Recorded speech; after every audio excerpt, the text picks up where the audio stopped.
In a Utah prison, a family tradition is getting out of hand. When you grow up in it or you have family members, you just automatically just go where your family is. That's kind of like religion. I mean, there's so many in it. I don't even know half of them, the younger generations. They spill blood, flaunt weapons, and order hits even behind bars. A bunch of alpha males running around trying to determine who's the king of the jungle. Officers have to stop the violence before it spreads. I like beating people and watching blood squirt out. Inside Utah State Prison, this extended family is all about a gang.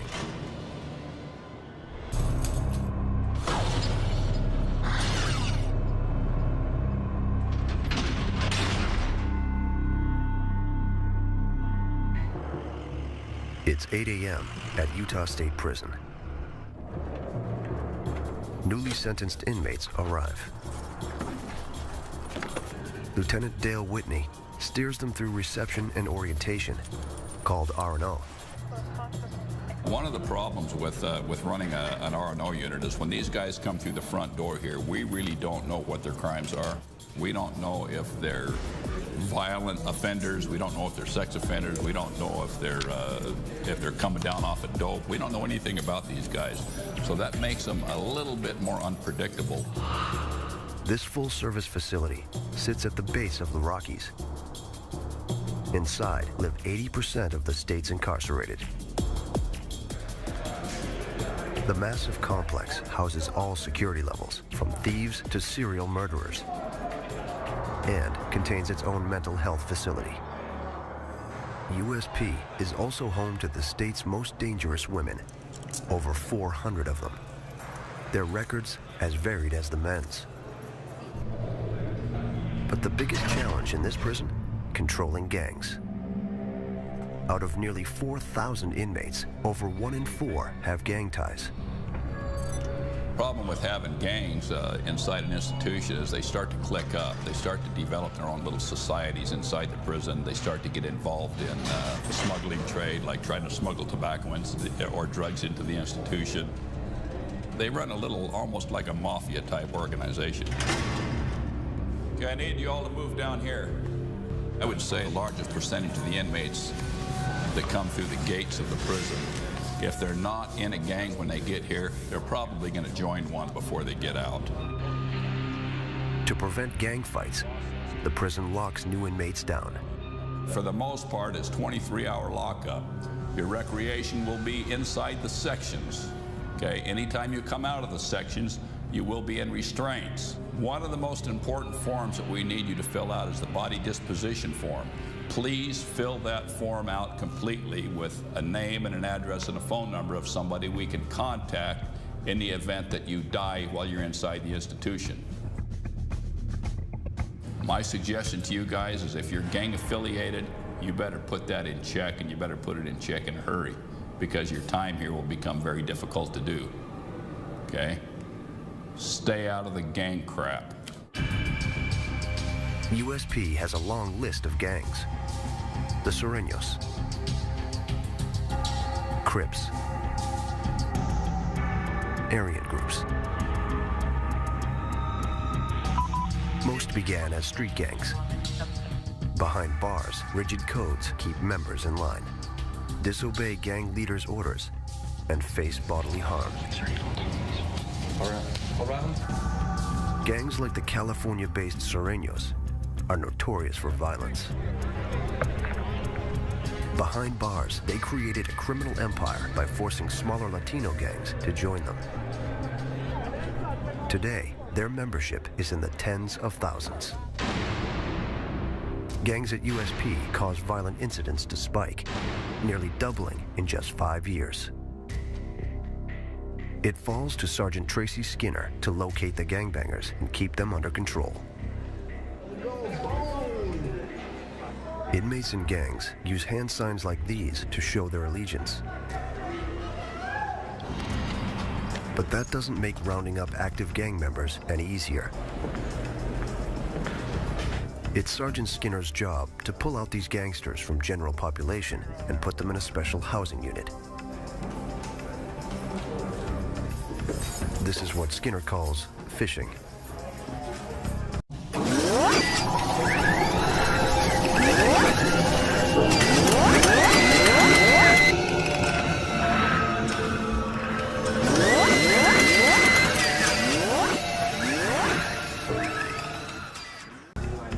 It's like taking all the sharks out of the fish tank and putting all the sharks over here where the guppies can swim safely.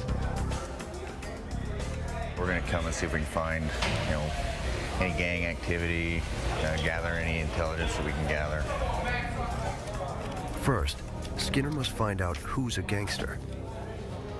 To carry out orders, gang members must stay off prison staff's radar. Denial is key. You sure you're not the Juggalo? No, my friend gave me them pictures when he left.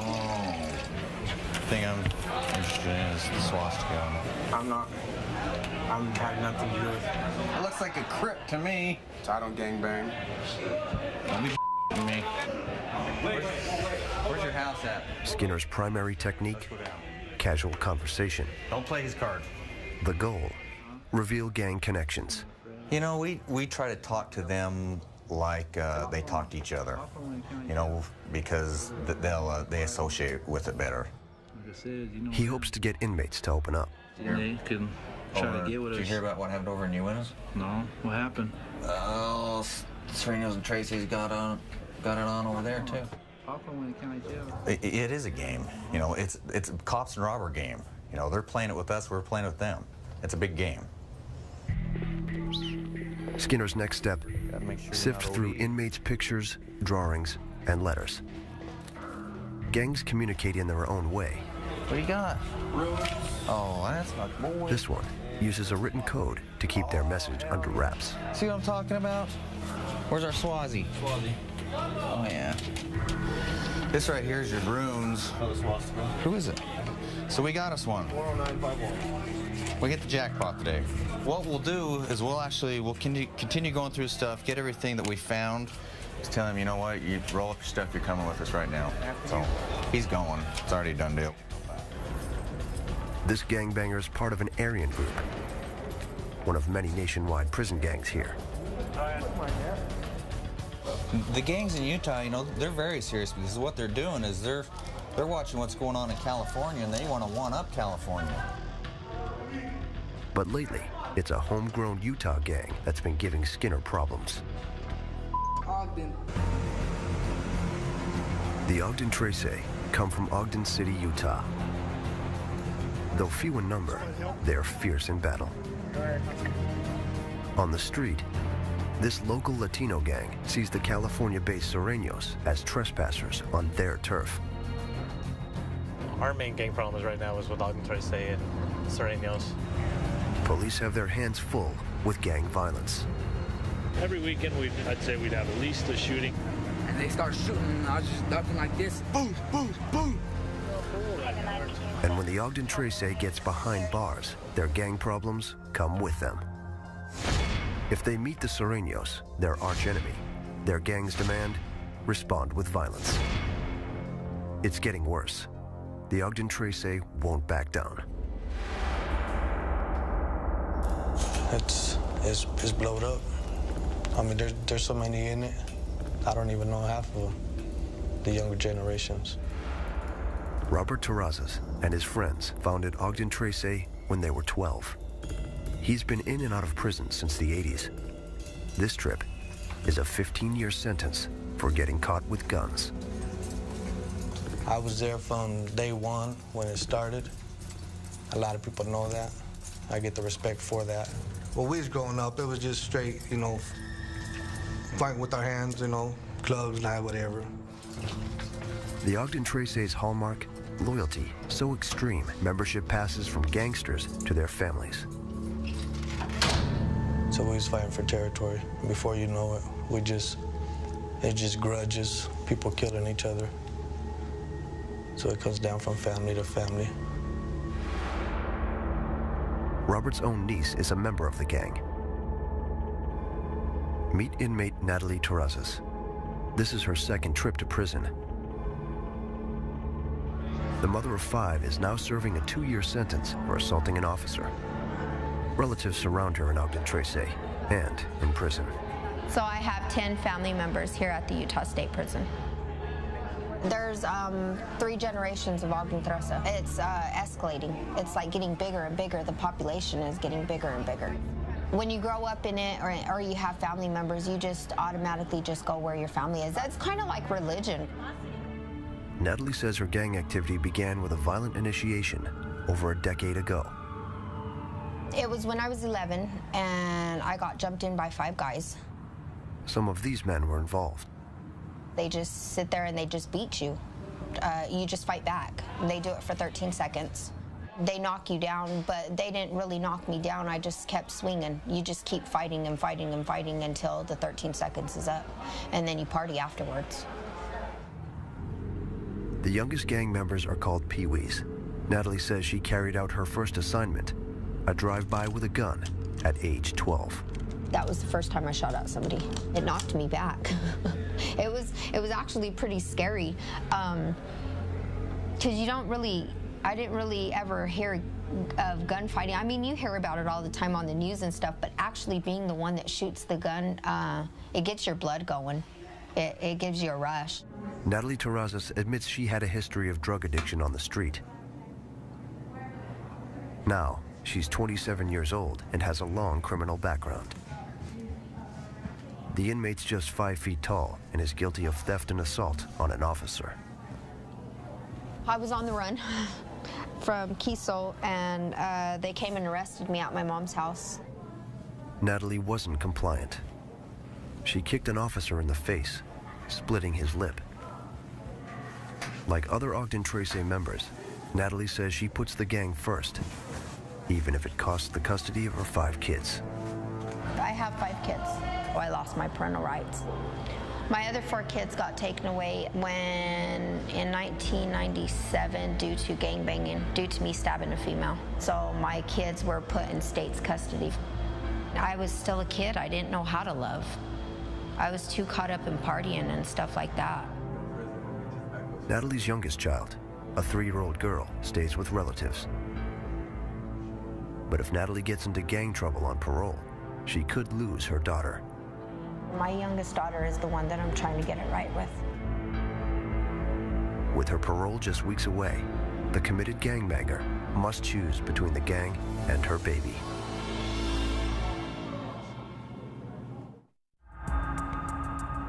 At Utah State Prison, officers face a different hurdle when criminals behind bars also happen to be mentally ill.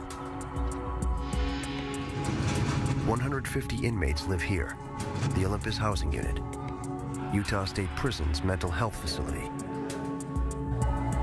Even though up to half of the U.S. inmate population has mental health problems, facilities like Olympus are rare. These inmates' crimes are as diverse as the rest of USP's population. It's their behavior in prison that puts most of them here. It's pretty much the whole prison combined in this little building. All these cells in here, they have cameras so we can watch them 24/7. Look in, make sure everything's okay. Officer Stewart takes precautions. After 4 years on the job, she knows some of these inmates are a danger to the prison and themselves.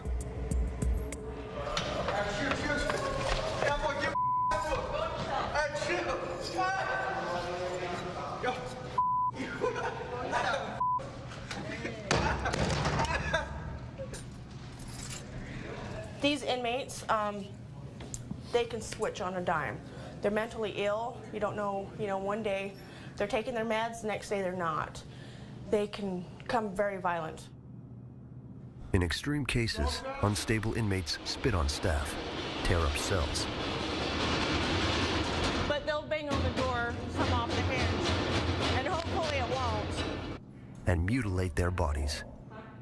They'll use little teeny pieces of paper to saw themselves for hours. Yet Officer Stewart chooses to work here. I actually love my job. I love coming to work, being able to talk to, the different personalities, being able to help somebody if they need help. I mean, you can't save the world or anything, but you can try, with one person. This guy right here, he is on suicide watch. He plugs up everything. He wipes his feces all over the wall. The smell in here is very intense. Feces, they come out every other day, so I'm sure his feces that he has on his floor has been there, you know, a day and a half, just depending. But I can't even explain how bad the smell is. Going in there, it makes you want to dry heat. I mean, deaths don't smell as bad as some of these cells. It's just horrible. We have to deal with just things not an ordinary person would even think about dealing with every day. Staff reinforces boundaries on a daily basis. Well, they know who they can prey on. These guys are very manipulative. 1 year ago, Officer Stewart felt the risks of the job firsthand. She became a victim of assault. I had one of our schizophrenic inmates come up to me, and he's about 6'5", so about a foot taller than me, come next to me really, really close and was hitting me on the shoulders, threatening to kill and then rape my dead body. He finally just walked away and went into his cell. That was probably the scariest thing that I've had in my career happen here. The next day, he didn't remember anything. Stewart refuses to be intimidated. I can't come in here every day being afraid, because they'll thrive on that. I'm here to do my job, go home safely, hopefully. Go ahead and get up. Officer Stewart deals with dozens of aggressors on a daily basis. In the gang unit, Sergeant Skinner deals with hundreds. Last year alone, there were nearly 100 gang-related incidents at Utah State Prison. 3 Sureños assaulted this inmate. They repeatedly sliced him with a knife. Only one weapon was found. But some of the worst attacks, when gangs punish their own for not obeying orders. When they have a violation, they'll cut up their own just as easy as they cut up their enemy.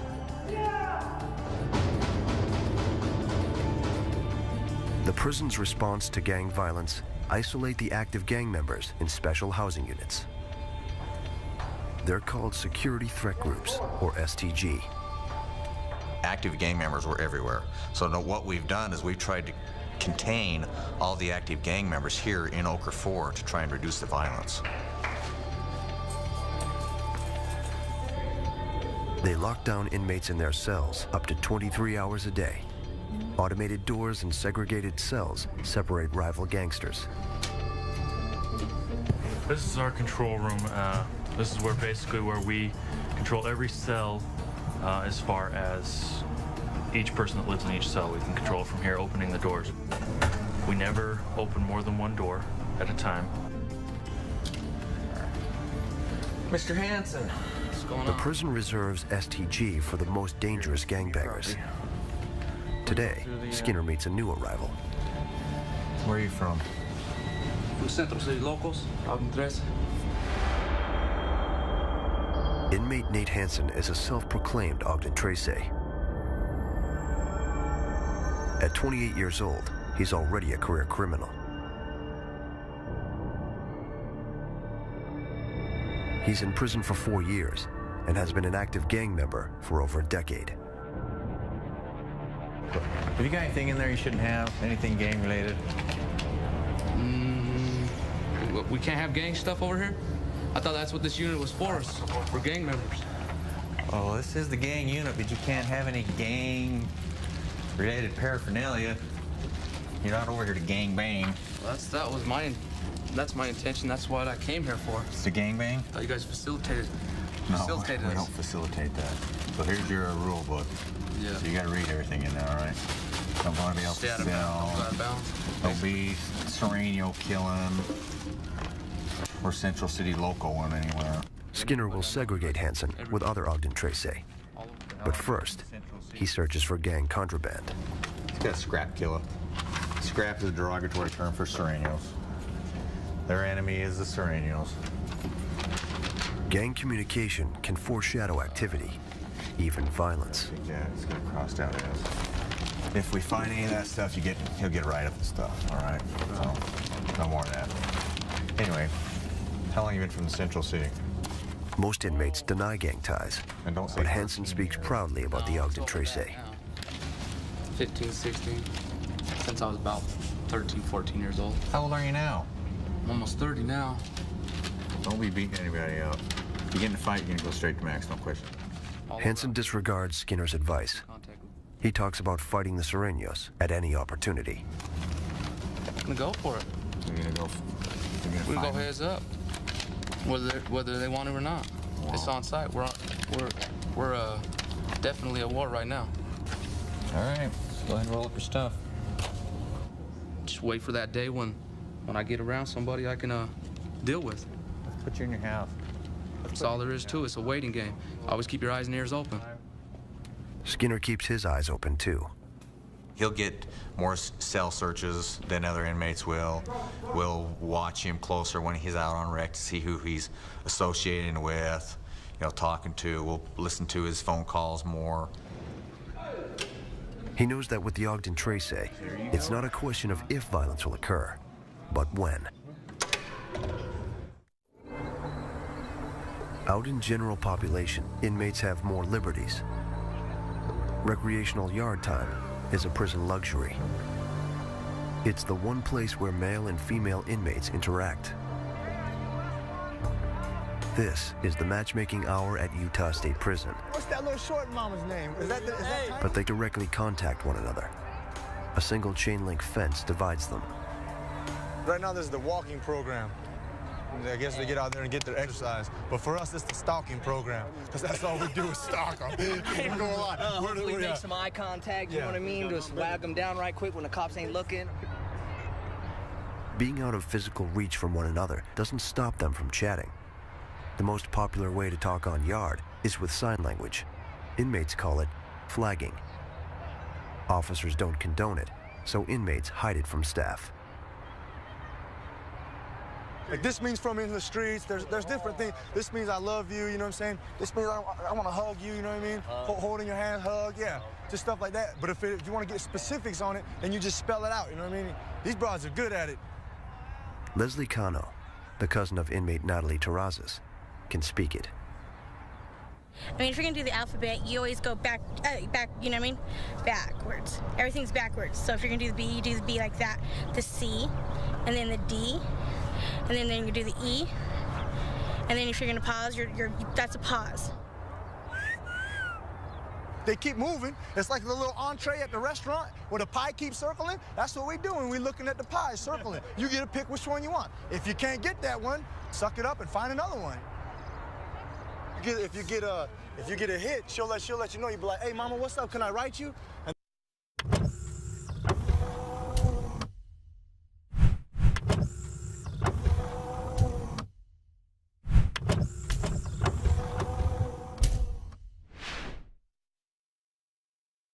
And then she'll give you, she'll let you know. Yeah, if she gives you a name back, then you're good to go.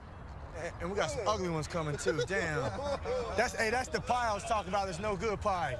That's no good. Leaving yard with a pen pal is a success, but it doesn't happen every day. Parade is over. Wait till tomorrow. For some inmates, yard is the place to conduct business, like making drug deals and solving inmate disagreements. And she's got to get dealt with, man, because that's Natalie Terrazas is just weeks from being paroled, but she's still in a position of power. Her Ogden Trace activity and lineage give her status within the gang. One chance. Inmates rely on her for advice. It's weird because you never lose that mother instinct, ever. And when there's a lot of young girls in prison or on the streets that come to me and need help, I automatically take them under my wing and take care of them. Don't do anything anyway. That's besides the point, Leslie. That's why I pulled you in that room. She also resolves routine inmate conflict. And we go, well, who's that one? Who's that one? And she wouldn't tell us the name. We go, that's what we thought. Something Natalie says she won't tolerate: disrespect towards her gang. And a recent incident may force her to take action. There's been a lot of controversy over white supremacy and Mexicans. A week ago, a female white supremacist saluted a male counterpart with a Heil Hitler. Paying tribute to the Nazi is a direct insult to minorities. Where's my shorts? The gesture disrespected the Latino gangs, and they retaliated. It started a big war. One of these idiots spit in their food. I'm like, The gang conflict could turn violent.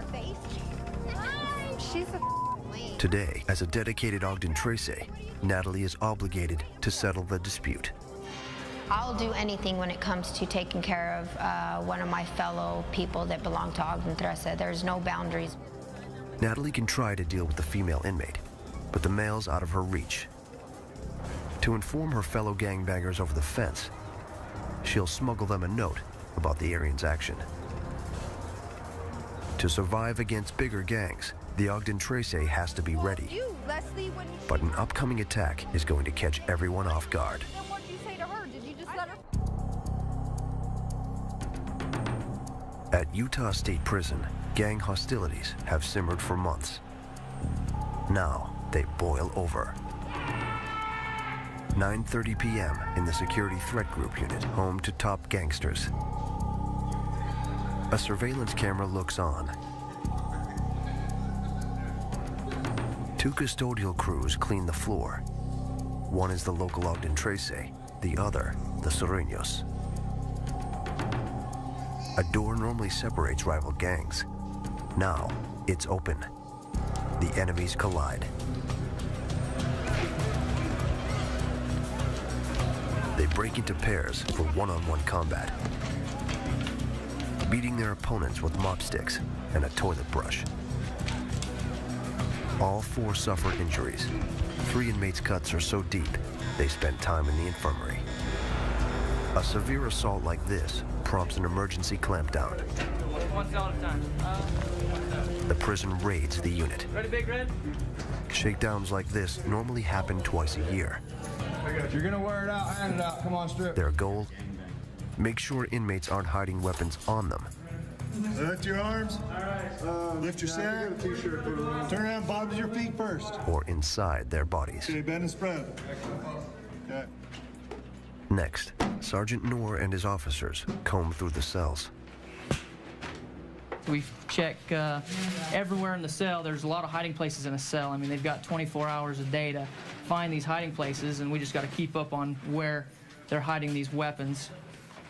So we do find a lot of shanks in these hidden places. Weapons and contraband could be anywhere, tucked in a magazine or letter. We'll go ahead and open them up, and they'll have razor blades stuffed inside of them, which they use for, it's a very big weapon that they've got here, is razor blades.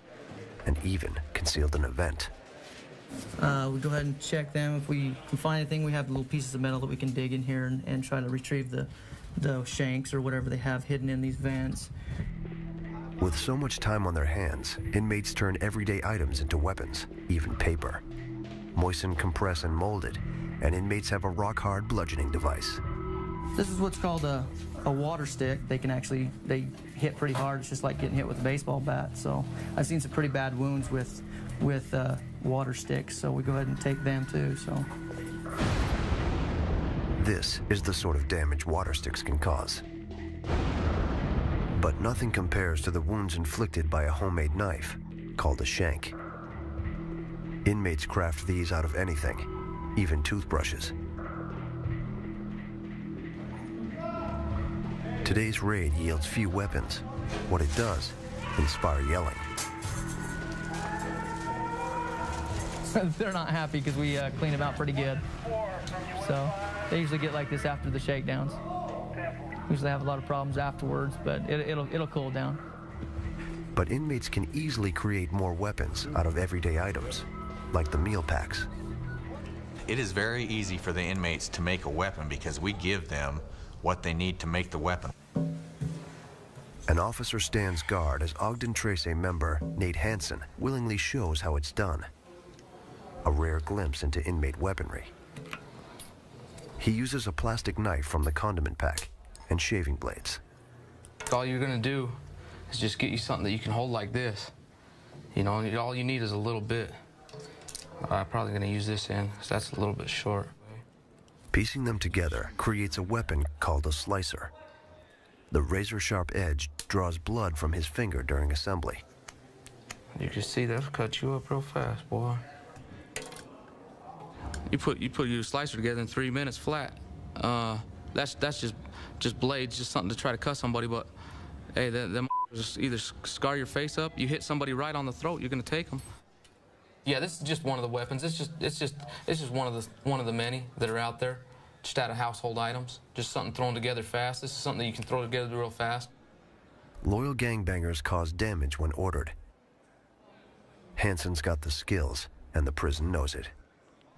You better hope you're good, you know? If you've only got one shot with them. Concealing the weapon is easy. I keep them right on my waistband. I might even do it like this. If I ain't got nothing to hide the blade, I'm gonna fold it up in my shorts, right here like that. Officers confiscate this weapon, but Hanson won't be without one for long. I'd rather get caught with a shank than without one. But getting caught without one might make you look like a mess out there on the tier. Might cost you your life, might make you look bad. You don't know. What inmates do know is they must prepare for the unexpected. Women are no exception, and they can get violent too. Ogden Tracy member Natalie Terrazas shares her methods. Yeah, I don't like to fight with weapons. I'd rather fight with my fists. I like beating people and watching blood squirt out. I'd rather just beat the out of them, know that it came from my fist, that I have that much power, than using a weapon and being a sissy. She knows just the place to settle scores. The freezer. This is one of the places that they turn around and they get in altercations.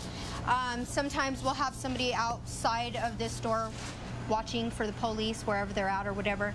And most of the time the fights happen in the morning, because during morning shift and afternoon, between the shift changes or whatever, it's easier because the cops are busy with all the inmates and trying to get set up for tray line. The freezers are both noisy and soundproof, making them ideal places for fights. This is the best area to fight in, because back there, if the police were to come in or whatever, they'd have to get through 3 doors in order to get back to this one, and so it's actually easier to fight back here. For women, fighting in prison has rules. Don't bruise the face, and don't raise the suspicion of officers. Get caught and get locked down.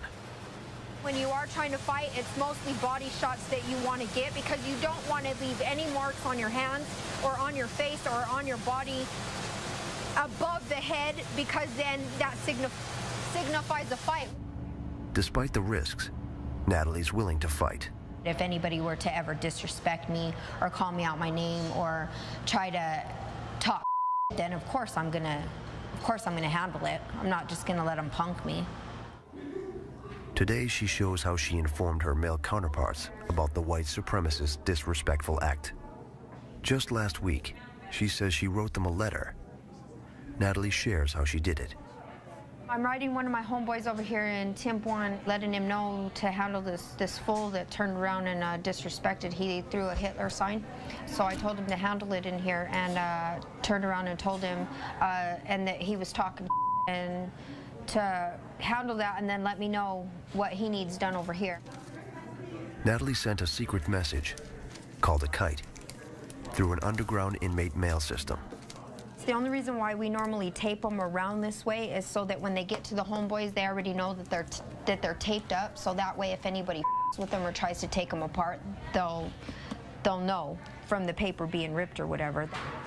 And then you write their name on both sides, and then you put what hood you're from. See, just like that. Letters are critical to gang communication. The dots symbolize the Ogden Gang's number, 13, or Trece in Spanish. Natalie has the kite transportation system down to a science. Okay. She works in the kitchen, which functions as the inmate post office. Natalie shows how she sent the kite. I need your name. It is really not that easy, because most of the time the officers are up in front and they're like watching you or watching whatever happens, or else they're running back and forth down the line, and you always have to have like 2 or 3 people, whether it means another inmate coming up and talking for you to the officers in order to distract them so that you can take care of it. kite's placement isn't arbitrary. Picking a specific stack and a specific tray corner guarantees its destination within the prison.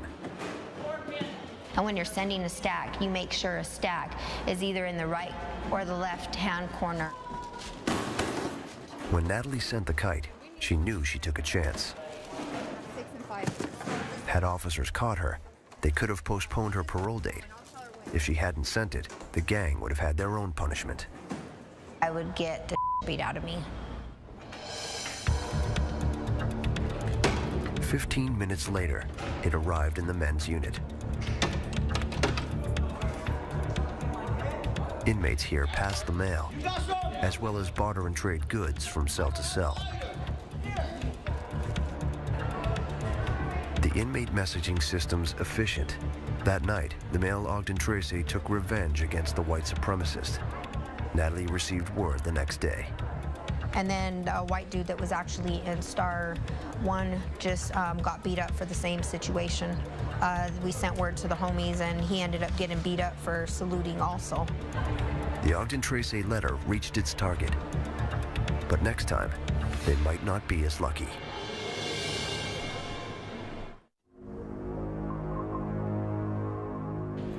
Inside Utah State Prison, it's up to Sergeant Skinner to prevent future gang wars. It's been a week since the Sereno-Ogden battle, and inmates in his gang unit have been quiet. Maybe too quiet. But sometimes skin speaks louder than words. 101. Tattoos, gentlemen. Tattoos serve as gang trophies, and Sergeant Skinner knows how to read them. Let's see your arm. 18th Street. What do you got on your arm? Tattooing's illegal here, but that doesn't stop inmates from marking themselves. They fashion homemade guns from everyday items, like pens and hairdryer motors. New tattoos alert the prison to gang activity, and may even reward foot soldiers for completing assignments, such as beating down a rival. Let's see your back. To keep gangsters in check, Skinner must be able to decipher the fresh ink. What do you got on your shoulder? What does it say on your shoulder? Let's see your arm. Put your arm back up. Let's see your feet.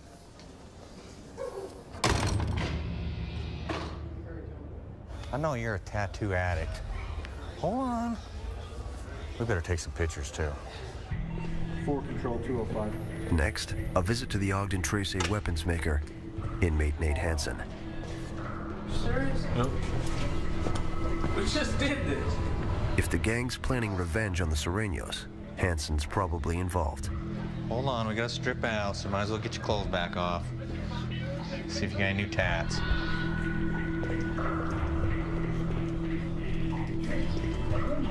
Hansen wears his gang's brand, O Tracy tattoos, on his legs.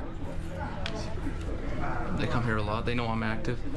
I'm somebody that's got it. Once you get a name with them, even if you ain't really doing nothing bad, they're gonna keep coming here repetitively if they found in the past. But Hansen's stockpile of razors suggests he's planning something. What do you got the razor blades in here for? Those are all intact. That's just my extra hygiene. A worshiper now? Searching Hansen's cell yields intelligence, including a letter. What's Strudel up to? Central up, loco. That's not how we want to start our letter. Yeah. All right, you got everything, our goodie bag? Once out of Hansen's sight, Skinner gives the letter a thorough read. The content alarms him. It tells Hansen he may have to attack an inmate who broke a gang rule, known as a violation. He's in constant communication with known gang members out on the street, and they're writing to him, telling him who has a violation coming so that he can deal with it. But the target's not the Serenos. A fellow Ogden Tracy is. Hansen seems to be plotting to take down a snitch. Gang members claim there's evidence, called paperwork, that someone from within betrayed the gang. This guy's here and he's got to do something to him. You know, because It tells in here that the inmate is a rat, and they've got paperwork to support it, so rat's not a good thing in prison. The targeted inmate lives within Hanson's reach. And until the Ogden Trace notify him to attack, Hanson stays on standby. Skinner can't let gang members wage war in his unit. We take it seriously. You want to watch the ones that admit they're active, because they're the ones that are going to jump at the chance to get their enemy. Yes or no? Do you have any safety concerns? No. The sergeant starts by informing the snitch that he's in jeopardy. So you're all right? Yeah, till that comes through. Okay, well, if it comes through, you need to let us know. I can't protect you from the unknown. Yeah. But if something's gonna happen, you need to tell me. Skinner's next move: remind the gangbanger who's in charge.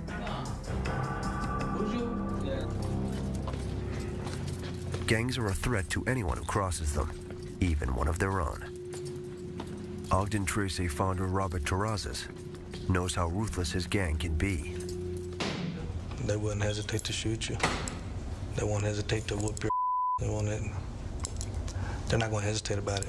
They demanded the respect, especially for their hood. You know, and when they're banging, that's the way it goes. He also understands the gang's allure. You know, it's like a magnet. Like he's drawing you back to it.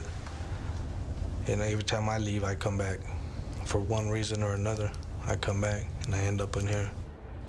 Look at me, 42 years old, already a grandpa, locked up still.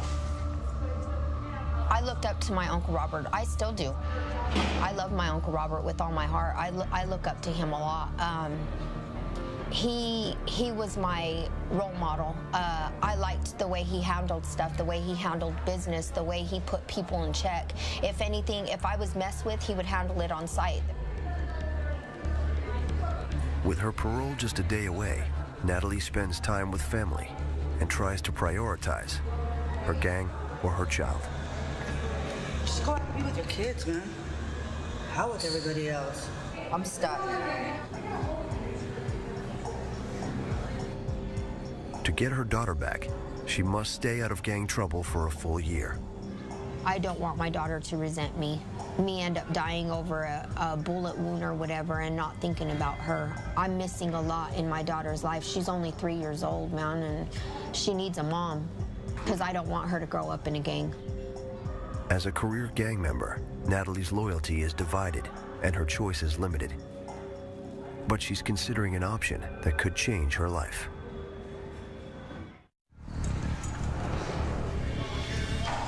It's recreation time in the Security Threat Group unit. Sergeant Skinner keeps track of the gangsters. He hones in on one in particular. An Ogden Trace letter put inmate Nate Hanson on the prison's radar. It warned him to punish one of his own.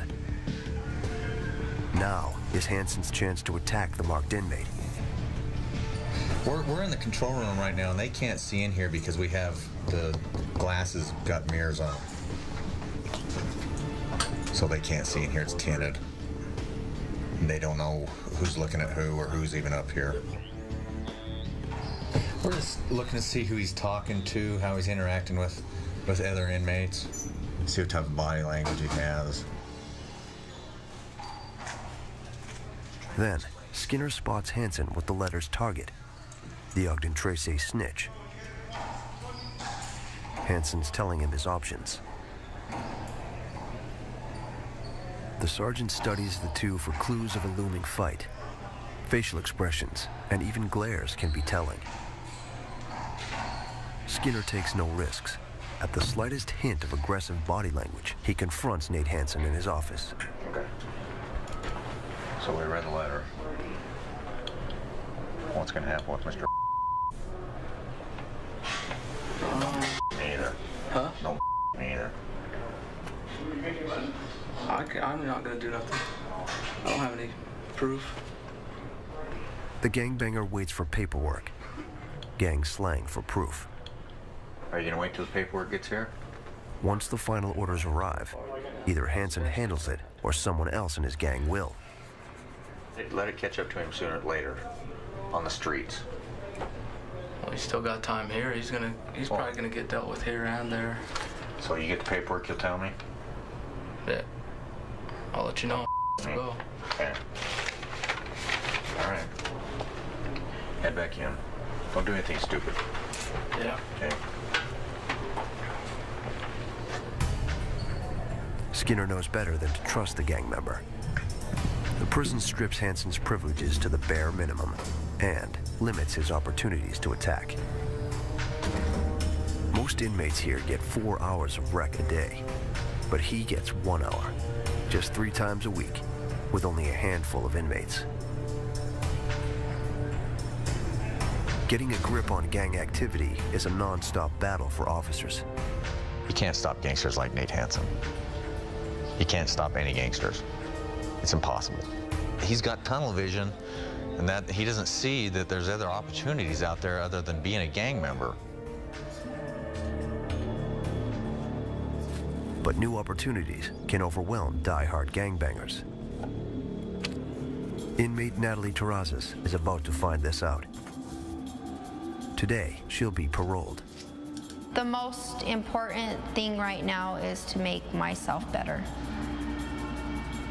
more than anything, and then my daughter will be better.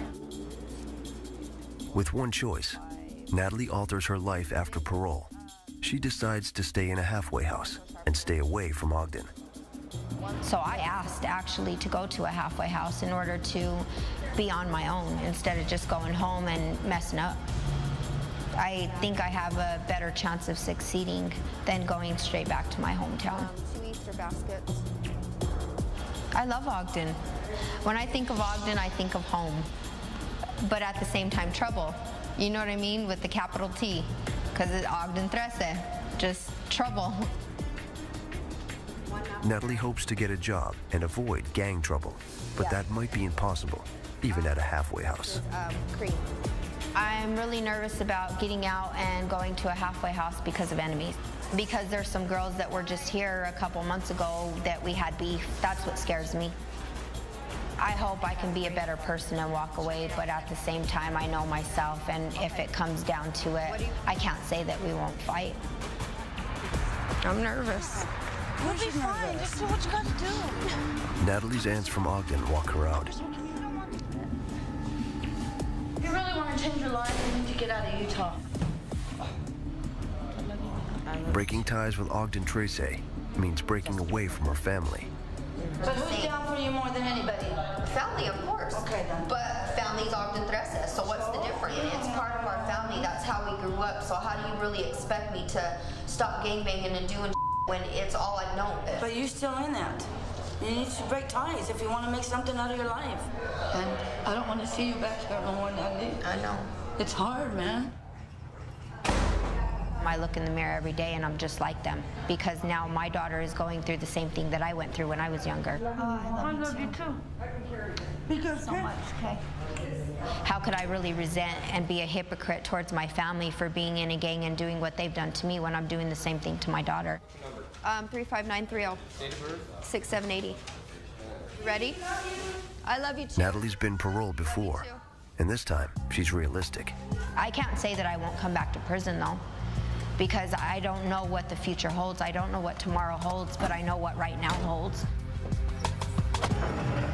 And I know that I'll try my best to do whatever I can in order to succeed and be a good mom. One gangster leaves, but more spring up. You staying in trouble? The gang stuff is going to spread even with what we're doing. It spreads. You know, we've slowed it down, but we can't stop it. It's impossible to stop. Looking for gang members these days, it's like drilling for oil. It's very hard because they're all undercover. Prison security depends on containing the gangs, and Sergeant Skinner knows it. We're having so many problems over there lately. Where? Poker 4. I don't know. Well, what the hell's up with those Serenios coming after you guys all the time? Well, you know that's been an ongoing war for years. That's never going to stop. You don't think it'll ever stop? No, Never? Never stop. Never. But for now, gang battles continue, drawing in communities and tearing families apart, forcing more inmates at Utah prison to choose the family or the gang.